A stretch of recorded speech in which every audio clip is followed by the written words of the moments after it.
Good morning students. मैं online school BSEB के माध्यम से आप लोगों को पढ़ा रहा हूँ। आप लोग इसके पहले एक कंपटीशन का वीडियो मैंने डाला था जिसमें आप लोगों ने बहुत सारे कमेंट भी किए थे और वो कमेंट में आंसर भी दिए थे। मैं उन लोगों को धन्यवाद देता हूँ। आप लोग मेरे वीडियो को ज़्यादा से ज़्यादा लाइक शेयर और सब्सक्राइब भी करिए, मैं अधिक से अधिक वीडियो आप लोगों के पास पहुंचा सकूं। और परसेंटेज जो मैं पढ़ा रहा हूं उसमें मैं पार्ट वाइज वीडियो भी डालूंगा। इसके अलावा ऑनलाइन स्कूल BSEB पर 10th का भी क्लास चल रहा है। यदि आपके पास कोई 10th का भी विद्यार्थी हो तो उसके पास भी आप लोग शेयर करें। इसके अलावा 10+2 का कॉमर्स का भी पढ़ाई चल रहा है, उसको भी उन लोगों के पास शेयर करें। और हमारे चैनल को आप लोग अधिक से अधिक लाइक शेयर और सब्सक्राइब करिए। मैं अपने दोस्त और फ्रेंड जो कि वीडियो पर कमेंट भी किए हैं उनको धन्यवाद देता हूं। और साथ में आप लोगों से भी आग्रह है कि मेरे वीडियो को अधिक से अधिक शेयर करें। चलिए अब आप लोगों को मैं परसेंटेज का कुछ इम्पोर्टेंट क्वेश्चन बता रहा हूं। इसके पहले भी मैंने कुछ सवाल बताया था जिसका जवाब आप लोगों ने सही दिया था।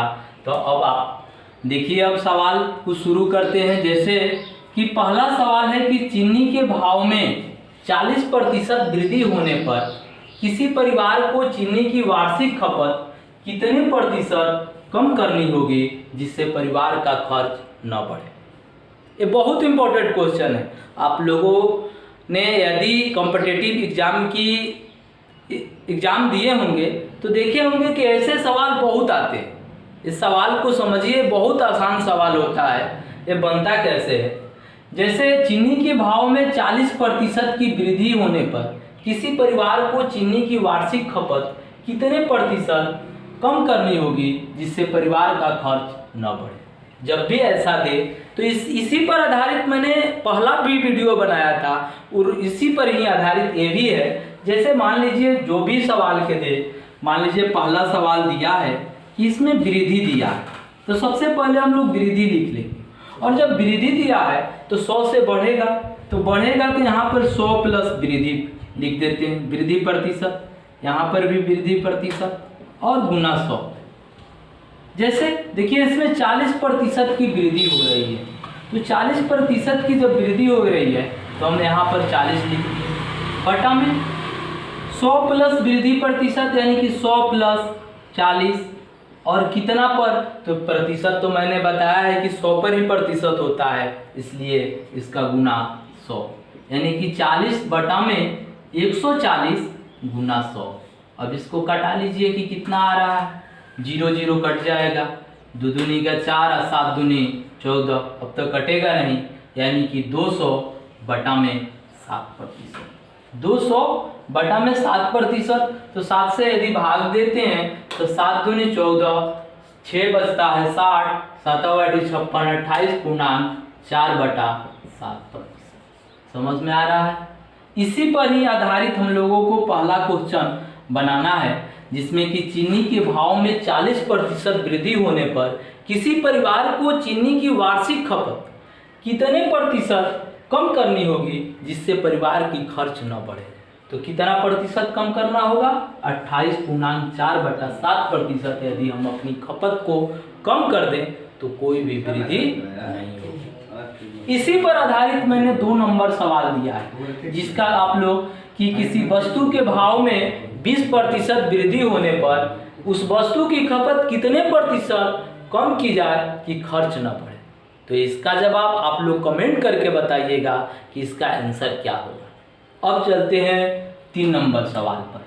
3 नंबर सवाल दिया है कि किसी वस्तु पर 10% कर कम कर देने पर कुल राजस्व अपरिवर्तित रहता है, इस वस्तु के उपभोग में कितने प्रतिशत की वृद्धि हुई।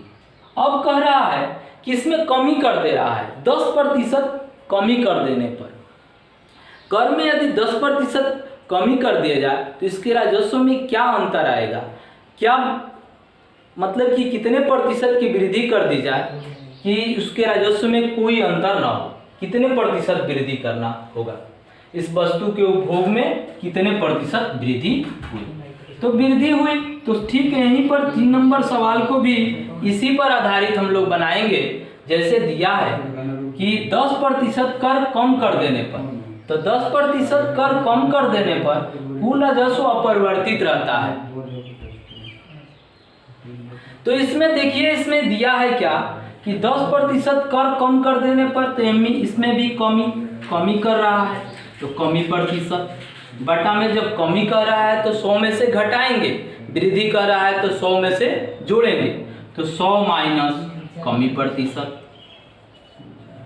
और गुना 100%, 100 पर होता है, तो 100 यानी कि हम लोगों का कितना दिया है 10% कर कम कर देने पर, यानी कि 10 बटा में 100 माइनस 10 और गुना 100।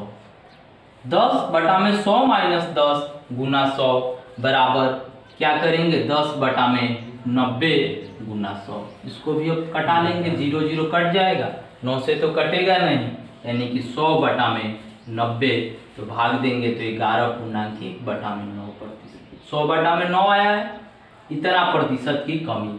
तो समझ में आ रहा होगा कि किसी वस्तु पर 10% कर कम कर देने पर कुल राजस्व अपरिवर्तित रहता है, इस वस्तु के उपभोग में कितने प्रतिशत वृद्धि हुई। तो कितने प्रतिशत की वृद्धि हुई, तो 11.1 बटा 9% की वृद्धि हुई।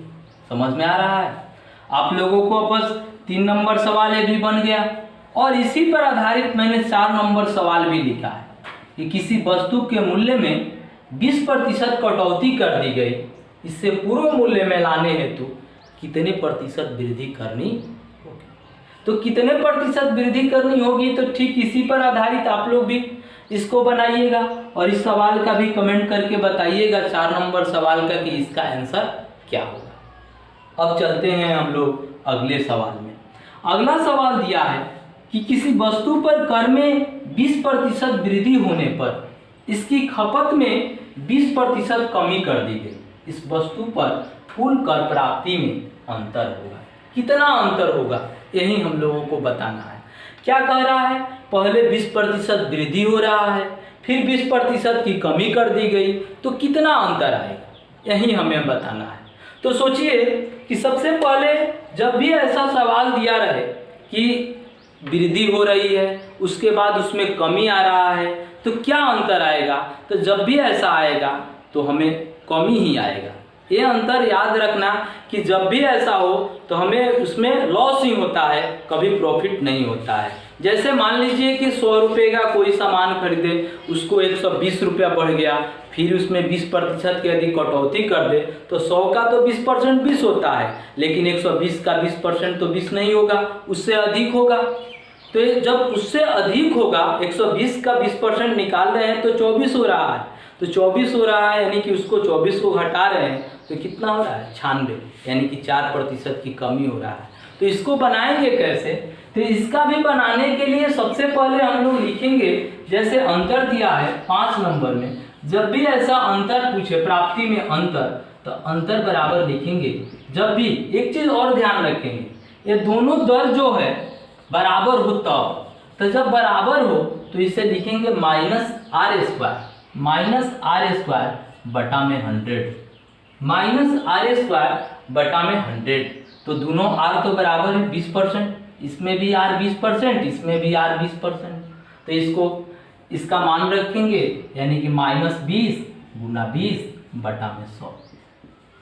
अब इसको कटा लेंगे, 0 0 कट गया, 0 0 कट गया, यानी कि -4, तो क्या हो गया -4 हो गया, यानी कि 4% की कमी, 4% की कमी। समझ में आ रहा है। जब भी ऐसा सवाल हो, ये भी बहुत इंपॉर्टेंट क्वेश्चन है, ऐसा भी सवाल पूछता है कि किसी वस्तु पर कर में 20% की वृद्धि कर दी गई, इसकी खपत में फिर 20% की कमी कर दी गई, इस वस्तु पर कुल प्राप्ति में क्या अंतर आएगा, तो अंतर आएगा कितना 4%। आप लोग भी ऐसे बिना कलम चलाए ही बना सकते हैं कि 20 गुना 20 400, तो 400 के बटा में 100 कर दिए, तो कितना आया 4% कम। तो इसका भी आप लोग जवाब देंगे। 6 नंबर सवाल इसी पर आधारित मैंने लिखा है कि किसी वस्तु की कर की दर में 10% कमी कर दी गई तथा इसकी खपत में 10% वृद्धि कर दी गई, तो इससे राजस्व प्राप्ति पर क्या प्रभाव पड़ेगा। आप लोग इस सवाल का भी जवाब दीजिए, कमेंट करके बताइएगा। अब आप लोग इतना ही, अगले पार्ट में फिर मैं परसेंटेज का वीडियो लाऊंगा पार्ट बाय पार्ट, आप लोग देखिएगा और इसको इस चैनल पर आप लोग लाइक शेयर और सब्सक्राइब करिएगा। धन्यवाद।